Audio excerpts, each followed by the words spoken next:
যারা স্বৈরাচারের দোসর আছেন সাবধান হয়ে যান। যদি আগামীতে এই দেশের তাওহীদ জামাত ঐক্যবদ্ধ হয়ে ডাক দেয়, যারা এখন ষড়যন্ত্র করছে ইসকন দিয়ে, তারা তো পালিয়ে যাওয়ার সুযোগ পেয়েছে, আপনার পালিয়ে যাওয়ার সুযোগ পর্যন্ত পাবেন না সিরাজগঞ্জের ভাইরা। আর আমি আমার বুক থেকে স্পষ্ট ভাষায় বলতে চাই, আগামীতে আমার এই সার্বভৌমত্ব নিয়ে কেউ যদি ছিনিমিনি খেলতে চায়, ভারত যদি আমার দেশের দিকে রান রংচক করে তাকায়, আর ডাক যদি আসে জীবন দিয়ে রক্ত দিয়ে শহীদ হয়ে আল্লাহর এই জমিনকে আবার পবিত্র করতে হবে, আল্লাহর রাজ কায়েম করতে হবে, জীবন দিতে কারাগার প্রস্তুত থাকবে, তুমি হাত তুলে আল্লাহকে দেখা দাও। এই শহীদ আবু সাঈদের কথা দেখেন, এমনি বুক পেতে দিয়েছে সিরাজগঞ্জের ভাইয়ের। আচ্ছা, আপনারা একটা কথা আমাকে বলেন তো, মন থেকে বলবেন, বুঝে বলবেন। আচ্ছা, পুলিশরা চাইলে তাকে বুঝিয়ে শুনিয়ে সাইড করতে পারতো না? না, ওয়াজটা আমি ভালো করে করতে পারবো না, আমরা কথা কম না, এই জন্য। পারতো কি পারতো না? ইস, এত মিডিয়ার সামনে গুলি করলো কেমনে তার বুকের উপর। আমার বিশ্বাস করেন, আমি আসিফ তখন বাসায় ছিলাম, আমি বাসার ছাদে ছিলাম যখন আমার সামনে এই ভিডিওটা আসে। আমি আপনাকে আজকে কোরআন সামনে রেখে বলছি, আমার সামনে কোরআন। বিশ্বাস করেন সিরাজগঞ্জের ভাইরা, আমি এটা কখনো আগে বলি নাই, আমি আজকে বলছি, এটা ফার্স্ট টাইম বলছি, আগে কখনো বলি নাই। যখন শহীদ আবু সাঈদের বুকে গুলি লেগেছিল, আমার কেন যেন মনে হয়েছিল এই জালিমের পতন নিশ্চিত এবার। আল্লাহ বলছে, তোরা কি বলিস রে, স্লোগান কি বলছে, এবার আমরা কোটার সংস্কার চাই। আল্লাহ বলছে, না না, এবার কোটার সংস্কার নয়, পুরো দেশটাই সংস্কার হয়ে যাবে আমার যুবক ভাইরা। অতএব যারা স্বৈরাচারের দোসর আছেন সাবধান হয়ে যান। যদি আগামীতে এই দেশের তাওহীদ জামাত ঐক্যবদ্ধ হয়ে ডাক দেয়, যারা এখন ষড়যন্ত্র করছে ইসকন দিয়ে, তারা তো পালিয়ে যাওয়ার সুযোগ পেয়েছে, আপনার পালিয়ে যাওয়ার সুযোগ পর্যন্ত পাবেন না সিরাজগঞ্জের ভাইরা। আর আমি আমার বুক থেকে স্পষ্ট ভাষায় বলতে চাই, আগামীতে আমার এই সার্বভৌমত্ব নিয়ে কেউ যদি ছিনিমিনি খেলতে চায়, ভারত যদি আমার দেশের দিকে রান রংচক করে তাকায়, আর ডাক যদি আসে জীবন দিয়ে রক্ত দিয়ে শহীদ হয়ে আল্লাহর এই জমিনকে আবার পবিত্র করতে হবে, আল্লাহর রাজ কায়েম করতে হবে, জীবন দিতে কারাগার প্রস্তুত থাকবে, তুমি হাত তুলে আল্লাহকে দেখা দাও।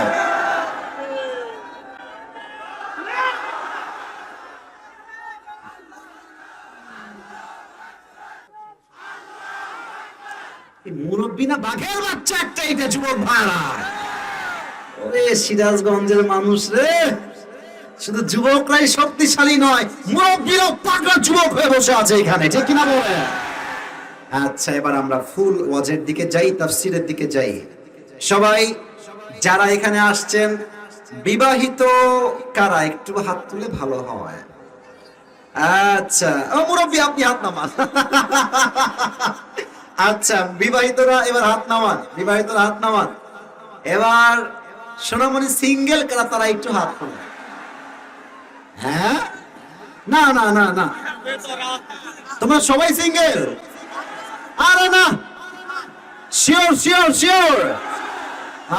আরে শীতকালে কষ্ট যুবকদের আরো বেশি বেড়ে গেছে যুবক ভাইরা আমার।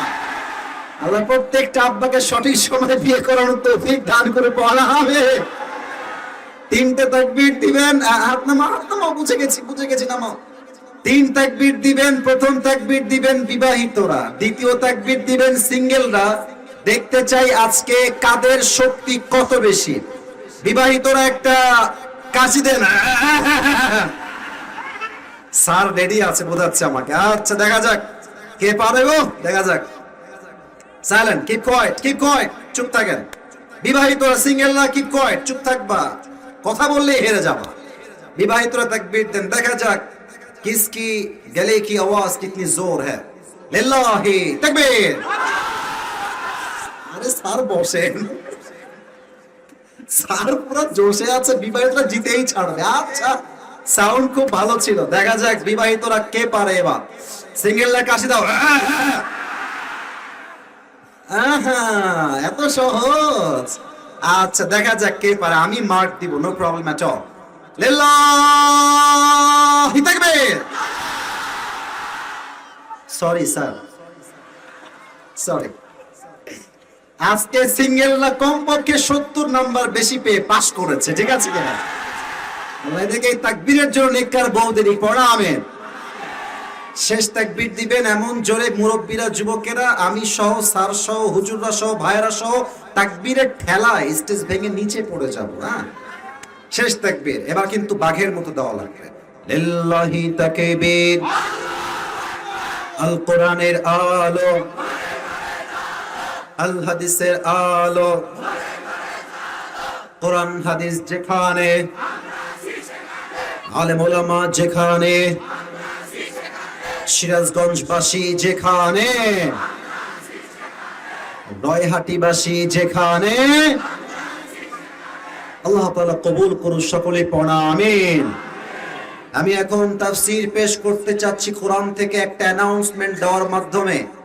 পুরো বছর প্রত্যেক দিন বিভিন্ন গিফট সবার জন্য দেই, তবে আজকে যে গিফটটা দিব আমি এটা কখনো কাউকে দেই নাই, এটাই ফার্স্ট টাইম আমার পুরো জীবনে। আজ আমার এই ওয়াজ, আমি বলে দেই, আমার এই তাফসীর শেষে গিয়ে সিরাজগঞ্জের যে যুবক বলতে পারবে আজ আমি আজকে আমার কোটি খুলে তাকে পড়াই দেবো, জানো? রাজি আছেন তো সবাই ইনশাআল্লাহ? এটা আমি জীবনেও দেই নাই ভাই, আজকেই প্রথম। এটা আমার খুব শখের একটা কোটি, খুব কষ্ট করে কিনে নিয়ে আসছি। তো যাই হোক, কেন দিতে চাই? আমি চাই আজকের মাহফিল আজকেই শেষ হবে না, পুরো বিশ্বের একটা ইসলামের রাজ কায়েম করবে যুবক ভাইরা আমার। আজ তাফসীর যে সূরা থেকে পেশ করতে চাই, সেই সূরার নাম হচ্ছে সূরাতুল কাউসার। বলেন সবাই, কি নাম? না, সাউন্ড কমে গেছে, সবাই বলেন। এই সূরা হচ্ছে কোরআনুল কারীমের সবচেয়ে বড় একটা সূরা। বড় না সবচেয়ে ছোট? এটা কত নাম্বার পারায় আছে? এটা হচ্ছে 30 নাম্বার পারায় আছে। বলেন সবাই, কত নাম্বার পারা? আচ্ছা, এই সূরার আয়াত সংখ্যা হচ্ছে মোট 3টা। বলেন সবাই, কয়টা? অনেকে মনে মনে ভাবছে, হুজুর মাত্র 3টা আয়াতের তাফসীর, এটা কোন কথা?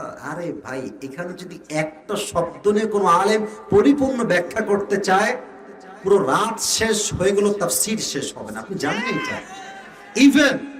ইভেন সবাইকে আমি কোরআন সামনে রেখে বলছি, কেউ যদি সূরা কাউসারের তাফসীর পড়ে, তার মনে হবে যে আল্লাহ তাআলা ছোট্ট একটা ঝিনুকের মাঝে পুরো আটলান্টিক মহাসাগর ঢুকায় দিয়েছে। এতটা ব্যাখ্যা, এতটা ভলিউম, এতটা এক্সপ্লেনেশন এই সূরা। তাহলে সূরাটার নাম কি? হ্যাঁ, জোরে বলেন, সূরাটার নাম কি? এই সূরার আয়াত সংখ্যা মোট কয়টা? রুকু সংখ্যা হচ্ছে মোট 1টা। বলেন সবাই, কয়টা? এই সূরা কত নাম্বার পারায় আছে? এটা কি কোরআনের সবচেয়ে বড় সূরা না সবচেয়ে ছোট সূরা? এবার আসেন মূল তাফসীর চ্যাপ্টারে যাই। একটা সূরার তাফসীর যদি কেউ পেশ করতে চায়, একজন বড় মুফাসসির ইমাম সালাউল্লাহ পানিপত্তি রাহমাতুল্লাহি আলাইহি লিখেছেন, যদি কেউ সূরা তাফসীরকে সম্পূর্ণ করতে চায়, there are 5 things that is most important to talk about। 5টা বিষয়ে কথা না বললে সূরা তাফসীর কখনো সম্পূর্ণ হয় না সিরাজগঞ্জের ভাইরা। ফার্স্ট অফ অল প্রথম হচ্ছে সঠিক শুদ্ধ তেলাওয়াত। 2, রাইট ট্রান্সলেশন, সঠিক তরজমা। 3, শানে নুজুল, when Allah subhanahu wa ta'ala has revealed this surah and why he has revealed this surah, এটা কেন নাজিল হয়েছে, কখন নাজিল হয়েছে জানতে হবে। 4, what's the explanation of this surah, এই সূরার ব্যাখ্যা কি হবে। 5, what's the lesson that you have got from this surah, এই সূরার শিক্ষা কি, কি শিখলা। এই 5টা বিষয় না জানলে তাফসীর কখনো সম্পূর্ণ হবে না, ঠিক কিনা বলেন? প্রথম চ্যাপ্টারে যাচ্ছি। প্রথমটা হচ্ছে সঠিক তেলাওয়াত। সিরাজগঞ্জের ভাইয়ারা, কেউ যদি তাফসীরের মাঝে উঠে যায়, ও লুঙ্গি টাইনা ধরে আজকে বসাই দিবে। নাম শুনে কথা বলেন, ঠিক আছে কিনা আমার কথাটা? বলেও কেউ উঠে যেও না আমার সুদা মাঝখান থেকে, সামনে থেকে। সঠিক তেলাওয়াত করছি। আউযু বিল্লাহি মিনাশ শাইতানির রাজীম, বিসমিল্লাহির রহমানির রহিম। ইন্না আ'তাইনাকাল কাউসার ফাসাল্লি লিরাব্বিকা ওয়ানহার ইন্না শানিআকা হুয়াল আবতার। আল্লাহু আকবার। 2 নম্বর চ্যাপ্টার ট্রান্সলেশন তরজমা। ইন্না আ'তাইনাকাল কাউসার। O my prophet, indeed we have granted you Kawthar. হে রাসূল, আমি আল্লাহ তাআলা আপনাকে হাউজে কাউসারের মতো নিয়ামত দান করেছি। সুবহানাল্লাহ পড়ে সবাই। ফাসাল্লি লিরাব্বিকা ওয়ানহার। So perform the salah and sacrifice to your Lord alone. অতএব আপনি নামাজ পড়বেন, কুরবানি করবেন এক সত্তার জন্য, এক রবের জন্য। সেই রবকে আল্লাহ আমার রব, আল্লাহ আমার রব, দমে দমে তনু মনে তারি অনুভব। সুবহানাল্লাহ পড়েন সবাই। তোমার দুনিয়াতে আমি যেদিকে তাকাই, অথই নিয়ামতে ডুবে আছি সবাই। আলীর কণ্ঠে আল্লাহ আমার রব, এই রবই আমার সব। রবকে ইন্না শানিআকা হুয়াল আবতার। এই গেঞ্জেলাই গেঞ্জেই, ধরো ধরো ধরো ধরো ধরো। কোথায় যায় এরা?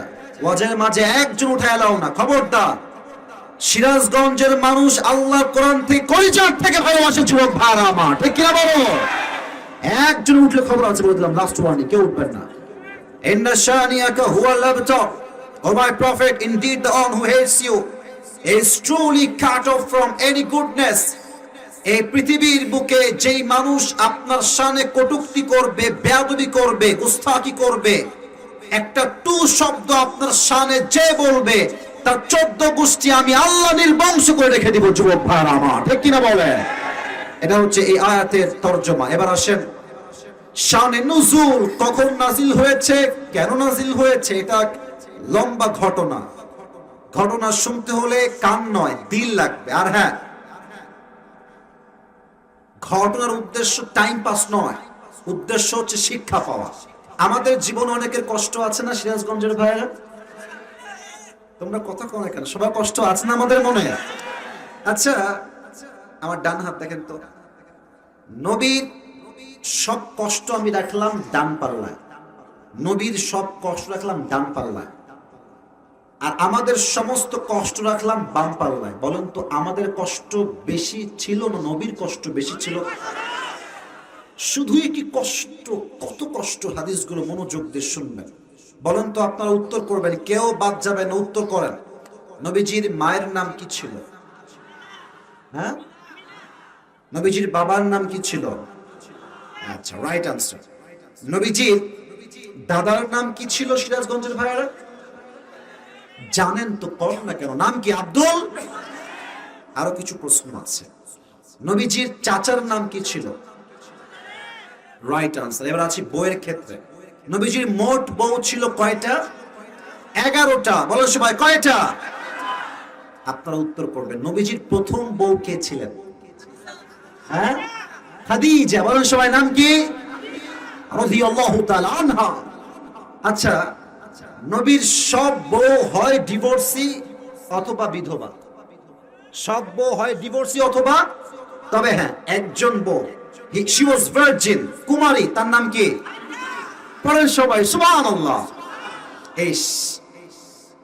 আমার প্রিয় নবীজির বাবা যান জন্মের আগেই বিদায়। জন্মের ঠিক 6 বছর পর নবীজি যখন মদিনায় ফিরে আসবেন, মক্কার দিকে ফিরে আসলেন, তখন তিনি হঠাৎ করে নবীজির মা পাহাড়ের চূড়ায় এই হাত বুকে দিয়ে চুপ করে বসে গেলেন। আমার চেহারা দেখবেন, কেউ আমার থেকে ডান বামে তাকাবেন না, আমার হাদিসগুলো বোঝার ট্রাই করবেন, আমি যা বলছি হাদিস থেকে। এই বুকে হাত রেখে নবীর মা চুপ করে বসে গেছে। নবীর বয়স মাত্র 6। আম্মা জান, মা লাকি ইয়া উম্মি, আম্মা জান আপনার কি হয়েছে? আপনি এরকম বসে গেলেন কেন? নবীও বসে গেছে, নবীর মাও বসে আছে। এবার আপনারা সবাই আপনার মাকে এই জায়গায় নিয়ে আসেন। আমি আমার মাকে এখানে নিয়ে আসলাম, আপনিও আপনার মাকে এই ঘটনায় নিয়ে আসেন। এবার মাকে নিয়ে ভাবেন। নবীর বয়স মাত্র 6 বছর। নবীর মায়ের একটা পাহাড়ের চূড়ায় হার্ট অ্যাটাক হয়ে গিয়েছে, বুকে প্রচন্ড ব্যথা। নবীজি চুপ করে বসে আছেন। বলছে, আম্মা জান আপনি আমার হাতে শুয়ে পড়ান। নবীজির মা হেলান দিয়ে নবীজির 2 মোবারক হাতে শুয়ে পড়েছে। ও ভাই জোরে কোন সবাই সুবহানাল্লাহ। এবার নবীজির মা নবীর দিকে তাকায় আছে, আর নবীজি মায়ের দিকে তাকিয়ে আছেন। দুইজনের চোখে তাকায় আছে। নবীজির মায়ের দুই চোখ দিয়ে পানি পড়ছে। আম্মা জান, আপনার কি হয়েছে? আপনি কাঁদছেন কেন? নবীজি চিল্লাচ্ছেন, কাঁদছেন কেন আম্মা জান? নবীজির মা তিনটা বাক্য বলেছেন। প্রথম বাক্য মায়ের কথা নবীর জন্য, কুল্লু জাদীদিন বা, প্রত্যেক নতুন জিনিস একদিন পুরাতন হবে। ওয়া কুল্লু হাইয়িন মাইয়িত, হে মুহাম্মদ প্রত্যেক জীবিত মানুষ একদিন মৃত হয়ে যাবে। ওয়ালাকাদ ওয়ালাদতু তুহরা, বাট আমি আমিনার বিশ্বাস এই দুনিয়ার ভূখণ্ডে আমি এমন এক সন্তান জন্ম দিয়েছি যে সন্তান পুরো পৃথিবীটাকে আলোকিত করে দিবে। সুবহানাল্লাহ। এই কথা বলে নবীজির মা নবীজির কোলেই শেষ, ওখানেই শেষ, লাশ হয়ে গেলেন। আমি যখন ওমরাহ করতে গেলাম আমি অবাক হলাম, নবীর মায়ের কবরটা দিয়েছে কেমনে সিরাজগঞ্জের ভাইরা, চতুর্পাশে পাথর আর পাথর। ইস, কত কষ্ট করে কবর দিয়েছে নবীর মায়ের কবরটা। তো হাদিসে আসছে কবর দেওয়ার পর নবীজির মায়ের কবর হচ্ছে এইটা। তো ইস, এই দেখেন আমার এই কপাল দেখেন, নবীজি মায়ের কবরের সামনে এই কপালটা এমনি দিয়েছে, মায়ের কবরের মাটিতে কপালটা ঠেকাই দিয়েছে, আর দুই হাত দিয়ে শক্ত করে কবরের মাটি ধরে আছে। আর বলছে, আম্মা আপনি কোথায় গেলেন? আম্মা আপনি ওঠেন, আম্মা আপনি ওঠেন, আমার সঙ্গে বাসায় চলেন। নবীজি তো বুঝে নাই যে আমার মা জীবন আর কখনো ফেরত আসবে না আমার কাছে। উম্মে আইমান দাসী ছিল সঙ্গে, নবীর ডান হাত ধরে ছেঁচড়ে পাহাড় থেকে নিচে নিয়ে আসছে, এ মুহাম্মদ চলো আমার সাথে। সেই দূর পর্যন্ত চলে গেছে। আবার নবীজি উম্মে আইমানের হাতকে এমনি ধাক্কা দিয়েছে, ধাক্কা দিয়ে মা চিৎকার দিয়ে আবার মায়ের কবরে চলে আসছে। সেই যে চলে গেল নবীজি মায়ের কবর থেকে দীর্ঘ 57 বছর পর আমার প্রিয় নবীজি মায়ের কবরে আবার আসছেন। আচ্ছা, আপনাদের কারো কারো বাচ্চা আছে না বাসায়? বাচ্চা, আমার একটা ছোট্ট বোন আছে, নাম হচ্ছে বুশরা। হয়তো ফেসবুক অনেকে দেখলে দেখতেও পারে। আমি খুব খেয়াল করেছি না, আমি আমার বোনের কথা বলা মূল উদ্দেশ্য না, আমার মূল উদ্দেশ্য তাফসীর। ছোট্ট বাচ্চা বলছে, আব্বা আমি আইসক্রিম খাবো। আপনি বলেন, খবরদার, না না শীতকাল, খেলে ঠান্ডা লেগে যাবে, না না খবরদার, যাও যাও যাও। দেখবেন বাচ্চারা কেমনে কাঁদে। মুরব্বীরা আম্মারা আমার দিকে তাকান, বাচ্চা দেখবেন যে ওই, আমি দেখাই না আপনারা বুঝবেন ভালো, ওই দুই হাঁটু আছে না, হাঁটু এমনি তুলে দেয়। আমি তুলতে পারছি না, তোলার পরে এই বরাবর নিয়ে আসে, আর এই দুই হাতটা এমনি দিয়ে, ঠিক আছে কিনা বলে, কি বলে, আমাকে আইসক্রিম না দিলে আমি কোথাও যাব না, আমাকে আইসক্রিম দেওয়াই লাগবে। আমার বোন এভাবেই কাঁদে। আমার নবীজি বাচ্চার মতো হয়ে গেছে। 63 বছরের শেষ হায়াত, শেষ জীবন, নবীর মায়ের কবরের সামনে এসে দুই হাঁটু এমনি তুলেছে, এমনি দুই হাত দিয়ে কাঁদছে নবীজি, হাওমা করে নবীজির মায়ের কবরের সামনে। আর নবীজি ওই সময় যে বাক্যগুলো বলেছেন মায়ের জন্য, আমি যদি এটা বলি আপনাদের কলিজায় গিয়ে প্রত্যেকটা বাক্য আঘাত করবে। আল্লাহু আকবার। 3টা বাক্য নবী বলেছেন। এক, যুবকরা কান খাড়া করো, কারে আপন ভাবো? গার্লফ্রেন্ডকে আপন ভাবো? আরে বেটা, বিপদে পড়লে তোমার বাপ মা ছাড়া হারিকেন দিয়ে কাউকে খুঁজে পাওয়া যাবে না। আমার যুবক, গার্লফ্রেন্ড তো আজ আছে কাল নাই, আর বাপ মা এমন এক দামি সম্পদ, বাপ মায়ের মতো নিঃস্বার্থ ভালো আল্লাহর জমিনে কেউ বাঁচতে পারে না। যুবক ভাই আমার, নবীজি বলছে, আম্মা জান, ও কলিজার টুকরা আম্মা জান, আপনি যখন দুনিয়ার থেকে বিদায় নিয়েছেন, আমি মুহাম্মদ হারে হারে টের পেয়েছি মায়ের মতো আল্লাহর জমিনে ভালো সন্তানকে আর কেউ বাঁচতে পারে না। ঠিক কিনা? 2 নাম্বার কথা, আম্মা জান, যদি আপনি দুনিয়ায় বেঁচে থাকতেন, আমি মুহাম্মদ আপনার এত খেদমত করতাম, এত সেবা করতাম, ইতিহাসের পরে ইতিহাস লেখা হতো মুহাম্মদ নামে একজন যুবক তার মায়ের এত খেদমত করেছে যার ব্যাখ্যা করা লিখে শেষ হবে না। কোন সুবহানাল্লাহ। 3 নম্বর কথা, আপনারা সবাই মাওলানা তারিক জামিল, পাকিস্তানের একজন বড় আলেম, তারিক জামিল নাম শুনেছেন কেউ কেউ? এদিকে এদিকে এদিকে। আমার জামা হচ্ছে এই যে ব্লু কালার, ভিন্ন কালার, চাদর এক কালার, রং ঢং আমাদের বেশি, বাট তারিক জামিলের কোনো রং ঢং নাই, অলওয়েজ সাদা জামা, সাদা পাগড়ি। উনি এই মায়ের কথা বলতে গিয়ে কাঁদছিলেন, আর একটা হাদিস উনি উর্দুতে বললেন, আমি উর্দুতে কোট করছি, then I will translate in Bangla, then আমি বাংলায় বলবো। উনি বলছেন, मेरे नबी ने माँ की कब्र के सामने कहा, आय अम्मा जान, अगर तुम दुनिया में जिंदा होते, अगर तुम दुनिया में जिंदा होते और मैं इशा की नमाज में खड़ा होता और मैं कहता अल्लाहु अकबर, मैं सना पढ़ रहा हूं, मैं क़िरात पढ़ रहा हूं, और उधर से मेरी माँ की आवाज आई या मोहम्मद, तो मैं मोहम्मद नमाज छोड़ देता और मैं साथ ही साथ कहता लब्बैक अम्मा जान। এই কথার মর্ম আপনি কেমনে বুঝবেন? আম্মা জান, যদি আপনি দুনিয়ায় বেঁচে থাকতেন আর আমি নামাজ পড়তাম আল্লাহু আকবার, এশার নামাজ, আমি কিরাত পড়ছি, নামাজ পড়ছি, পাশের ঘর থেকে আওয়াজ আসলো ইয়া মুহাম্মদ, আমি মুহাম্মদ নামাজ সঙ্গে সঙ্গে ছেড়ে দিয়ে বলতাম ও আম্মা জান, আপনার মুহাম্মদ আপনার খিদমতে এখন পর্যন্ত হাজির হয়ে যাবে, কোন সুবহানাল্লাহ। নামাজ ছেড়ে দিব আপনার খিদমতের জন্য। আয় হায় হায়, নবীর মা মাত্র 6 বছর বয়সে শেষ। নবীজি এবার হাতিমে কাবার সাথে হেলান দিয়ে চুপচাপ কান্না করছে। এক সাহাবী, তার নাম হচ্ছে আনাস, এই বসো, বারবার উল্টো পাল্টা করে এখানে বসে বসে, হাজার মানুষ চুপচাপ, তুমি উল্টো পাল্টা করছে কেন?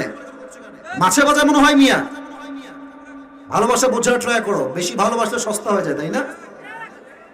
আদর দিয়ে কথা বলি, মনে করছে হুজুর কিছু কয় না, থাপড়ায় দাঁত ফেলা দিবে একেবারে চুপ না বসে থাকলে। সিরাজগঞ্জের মাটি উল্টা পাল্টা করে ঠ্যাঙের হাড্ডি একটা বাকি থাকবে না যুবক ভাইরা আমার। আমি তোমাদেরকে অনেক ভালোবাসি, মাফ চাচ্ছি ধমক দেওয়ার জন্য, চুপচাপ থাকো।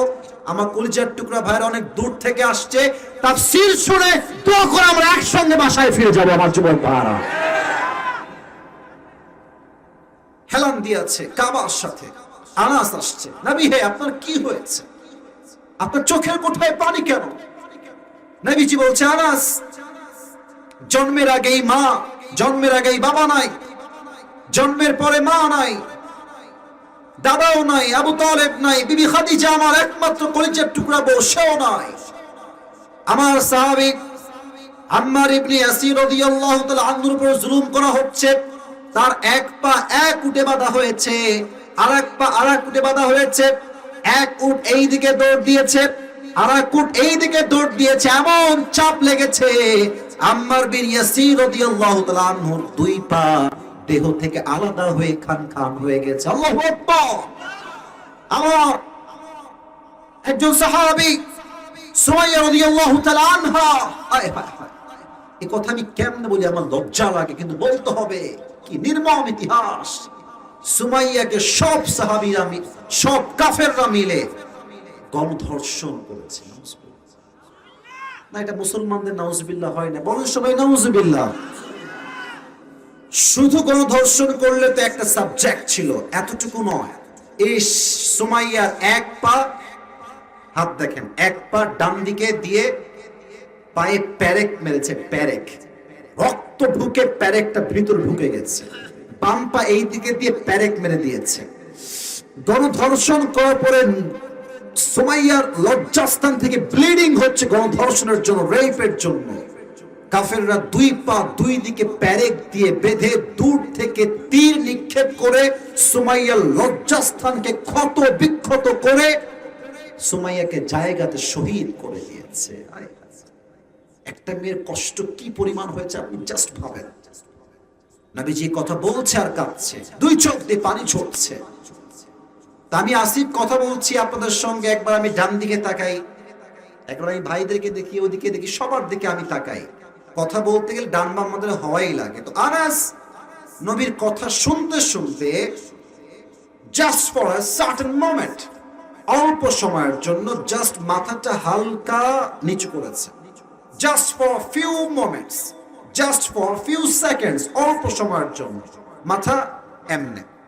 ইস, নবীর কত কষ্ট, আহা কষ্ট নবীজির। চোখটা জাস্ট আবার তুলেছে, নবীর দুই চোখের কোঠায় একটু আগে পানি ঝরছিল, দেখছে নবীর চেহারা এখন হাসির দ্বারা ঝলমল করছে। বড় সবাই সুবহানাল্লাহ। একবার সুবহানাল্লাহ পড়বেন, জান্নাতে একটা গাছের মালিক হয়ে যাবেন। এই যে একটা গাছের মালিক হয়ে গেলেন, আবার হয়ে গেলেন, আরেকবার পড়ে সবাই সুবহানাল্লাহ। ওরে ভাই খালি পড়বেন সুবহানাল্লাহ, আলহামদুলিল্লাহ, লা ইলাহা ইল্লাল্লাহ, আল্লাহু আকবার। তো যখন তিনি যান, এক নম্বরে যান, ছুটি নিয়েছে আমার থেকে, যাও সমস্যা নাই ভাই আমার যান, তো হাসি দেখে বলছেন, ইয়া রাসূলুল্লাহ আপনার মুখে হাসি কেন? নবীজি বলছে, আনাস তুমি তো দেখো নাই এই মুহূর্তে জিবরাইল এসে আমার উপরে হাউজে কাউসার নাজিল করে দিয়ে গেছে। সুবহানাল্লাহ পড়েন সবাই। এই হচ্ছে সেই হাউজে কাউসারের ইতিহাস, এই হচ্ছে শানে নুজুল। তবে হ্যাঁ, অনেক মুরব্বী আমাকে এখন একটা প্রশ্ন করতে পারে, যুবকও করতে পারে, যে হুজুর নবীর সন্তান ছিল কয়টা? কোন তো সবাই ছেলে ছেলে ছেলে কয়টা ছিল? চারটা। চারটা ছেলে কি বেঁচে ছিল না মারা গেছে? নবীজির বউ মারা গেছে, চাচা মারা গেছে, দাদা মারা গেছে, চারটা ছেলেও মারা গেছে। তো কাফেররা বলছে, এই মুহাম্মদ তোর বংশের তো লেজ কাটা, তাই তোর কোনো পুত্র সন্তান বেঁচে থাকে না। নাউজুবিল্লাহ পড়বেন না? তো নবীজির সন্তান হারিয়েছে, নবী খুব কষ্টে আছেন, খুব কষ্টে হাতিমে কাবা ওর সাথে হেলান দিয়ে আছে। অথচ হাউজে কাউসার একটা হচ্ছে পানি। হাউজে কাউসার সিরাজগঞ্জের ভাইরা এটা কি? আচ্ছা এখন বলবেন হুজুর কোথায় সন্তান হারিয়েছে আর কোথায় পানি? পানির সঙ্গে তো সন্তানের কোনো মিল নাই। আল্লাহ জি বলতেন, নবী আপনার সন্তান একটা হারিয়েছে আর একটা সন্তান দিলাম, টেক ইট অ্যাজ কনসোলেশন, এটা হচ্ছে আপনার সান্ত্বনা। হারিয়েছে সন্তান, দিচ্ছে পানি, মিল কোথায়? তাফসীরের ব্যাখ্যাটা কি হবে? এর ব্যাখ্যা আমি খুঁজে পেয়েছি মোট চারটা। বলো সবাই কয়টা? এক। বুঝে শুনতে হবে যুবক ভাইরা আমার, খুব বুঝে। আল্লাহ বলছেন, নবী আমি আল্লাহ আপনার চারজন সন্তান দুনিয়ার থেকে উঠাই নিয়েছি, টেনশন করবেন না। এই চারটা সন্তানের পরিবর্তে আমি আল্লাহ পুরো বিশ্বে আপনার জন্য কোটি কোটি রুহানি সন্তান দান করে দিব। কোন সুবহানাল্লাহ। এখানে সবাই আমার নবীর উম্মত। আগামীকাল যদি বাংলাদেশে একজন নাস্তিক নবীর বিরুদ্ধে কটূক্তি করে পুরো বাইতুল মুকাররম ঘেরাও হয়ে যাবে। যুবক ভাইরা আমার, চারজন ছেলে নিয়েছি, টেনশন করবেন না, আরো কোটি কোটি রুহানি সন্তান দিয়েছি। দুই, আমাদের দেশে পীর আছে না? একজন কয় আছে আছে, বাদ বাকিরা কেউ কয় না আছে না নাই। ভাইরে সিরাজগঞ্জের ভাইরা কি বলবো, সব ভেজাল করে এই মহিলারা। কি করে? আগে ঠিক বলো, আগে বল বুঝো। বাবার দরবারে গিয়ে, বাবা আমার একটা ছেলে লাগবে, বাবা মেয়ে লাগবে। আচ্ছা কম, ছেলে মেয়ে কি বাবা দিতে পারে? দিবে কে? বলো সবাই, কে দিবে? আচ্ছা আপনারা সিলেটের শাহজালাল মাজার নাম শুনছেন না সবাই? আমি গত বছর গেছি, তার আগের বছর গেছি। আমি একটা জিনিস দেখলাম, দেখবেন যে মাজারের ওই গেটের কাছে ফকির থাকে, থাকে না? ওদের হাতে কি থাকে? থালা বা প্লেট, হচ্ছে প্লেট। ঠিক বলছেন ভাই। দেখবেন যে শুরুতে ঢুকলে দেন দেন একটু দেন, কিছু দেন, দেন দেন কিছু দেন। আচ্ছা মিয়া আপনি পুরো বছরে গেছেন একবার, পুরো বছরে আমি গেছি একবার। আর ফকিরের বাচ্চা, ফকির সারা জীবন দরগাতেই আছে। ও যখন হাতটা পেতে থাকে, আমি আসিফ এটা মেসেজটা বুঝি দিল থেকে, যে দরবারের ফকির গেটের কাছে বসে বসে এটাই বুঝায় দেয়, বাবা যদি কিছু দেওয়ার মালিক হতো তোর আগে আমি বড়লোক হয়ে যেতাম। বোঝে নাই?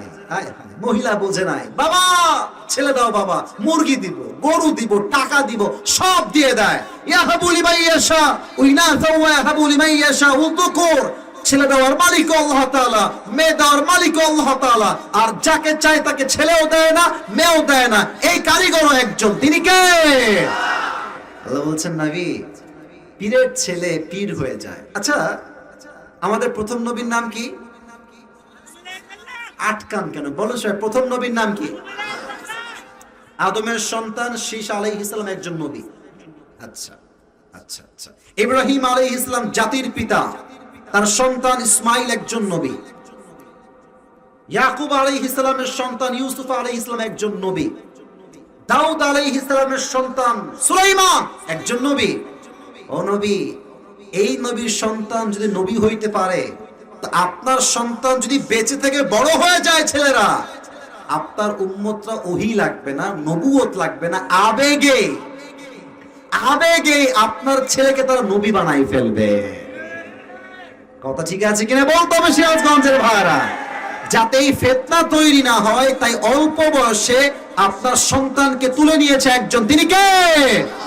3 নাম্বার তাফসীর বলবো, তবে একটা জিজ্ঞেস করতে চাই কথা। আপনারা সবাই মিজানুর রহমান আজহারি কি জানেন না? সবাই যুবকদের কলিজার টুকরা মিজানুর রহমান আজহারি, ঠিক কিনা বলে? আমি কিন্তু ভাই সত্য কথা বলি, আমি কিন্তু আজহারিকে 2 চোখের বিষ মনে করতাম ভাই। আমি এটা আগেও বলেছি, আজও বললাম, আমার 2 চোখের বিষ ছিল মিজানুর রহমান আজহারি সাহেব। আমি দেখতে পারতাম না 2 চোখে, কেমন ভাবতাম যে আরে ওয়াজ মাহফিলে মানুষজন আসবে, দিন দুনিয়ার কথা শুনবে, আখিরাতের কথা শুনবে, ইখলাস নিয়ে কথা বলবে, কিসের ইংরেজি, কিসের এই সেই ঢং চং ভাব। এটা আমার ওই সময়ের চিন্তা ছিল। সত্য কথা হচ্ছে, আজহারি সাহেব যখন জনপ্রিয় হয়ে উঠলেন পুরো বাংলাদেশে, আমাদের মতো হুজুররাই মাইককে সামনে নিয়ে আমরা বলেছিলাম আজহারি সাহেব হচ্ছেন কাফের। এই ঘোষণা আসছিল না বাংলাদেশে? আমাকে বলতে হবে না, আমি ওয়াজ করব, আসছিল না বাংলাদেশে? শুধু এতটুকু নয়, আমি কয়টা বলবো আপনাকে। আজহারি সাহেবকে 2019 সালে ব্যানার দেওয়া হয়েছে, বিশাল লম্বা ব্যানার, ব্যানারে তার ছবি দেওয়া হয়েছে, আর মহিলারা জুতা খুলে ব্যানারে জুতা মারছে। নাউজুবিল্লাহ বলবেন না? আচ্ছা বলেন তো, মন থেকে আজহারিকে নিয়ে এত অপপ্রচার, এত মারামারি, এত কাফের ঘোষণা, আপনারাই বলবেন, আমি না। আজহারির সম্মান কি এগুলোর জন্য কমে গেছে না বেড়ে গেছে?